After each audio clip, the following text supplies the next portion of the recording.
Hi, this is Chef Carol, and today we will be discussing an important topic that is going to be food safety, hygiene, and sanitation.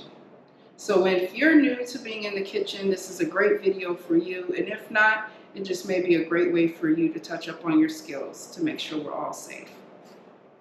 First, we'll talk about hand washing.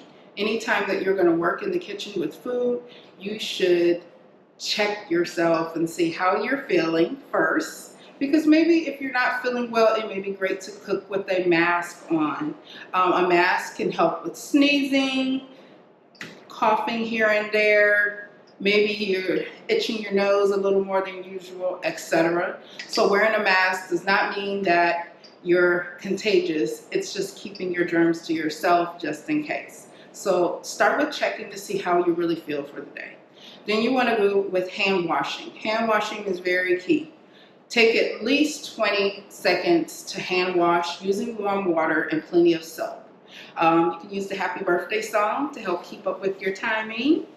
And wash on top, underneath, in between your nails. Do good rubbing. You can get up here a little bit.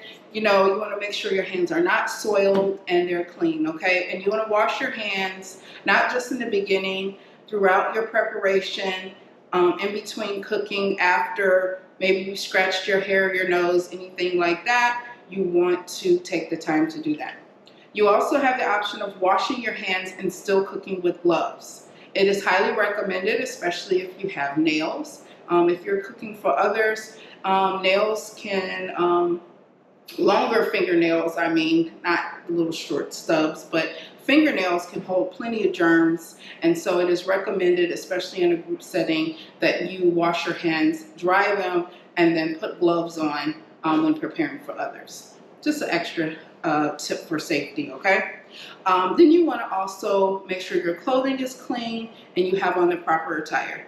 Never come in the kitchen with your coat or jacket or your outerwear. It can carry a lot of bacteria. Cooking with an apron is sometimes helpful. It'll protect your clothes and also keep your food germs and things like that in their own place. So then we want to work on our produce. We want to make sure we clean our produce well. Now you can buy a fruit or vegetable wash and spray your produce, or you could do your DIY version. Baking soda, vinegar, salt are all great ways to clean your vegetables and make your own mix. So you want to start with some cool water, and you can soak your vegetables or fruits depending on what you're washing. So today I have some kale greens in the bowl and some cucumbers. I just added a couple caps of vinegar in here, and then you would take your colander and you would drain them into the colander, and you'll see that your water is cloudy or a little dirty, and you might not see this on this film, but this water is pretty murky. You can find even small bugs and things like that there. So you want to rinse your produce.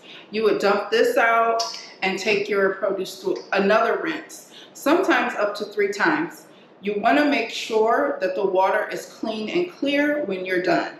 Depending on when the produce was harvested or where you got it from, you have a different outcome. So that's why I say up to 3 times, because if you keep rinsing and you look in the bottom of the bowl and you notice that you still have a lot of residue or murky water, rinse it again.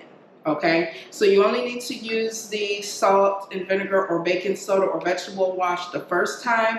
So that's your wash, and the other 2 are all rinses. Okay, that goes for your tomatoes, all your other vegetables that you see here. Some things are a little bit more sensitive, like your berries, things like that. You may want to put them on a paper towel and do a towel dry after you've rinsed them and drained some of the water off, okay?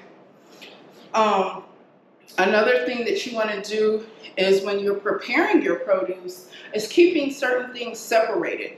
Your fruits and vegetables should not be mixed with seafood, eggs, dairy, your meats, etc.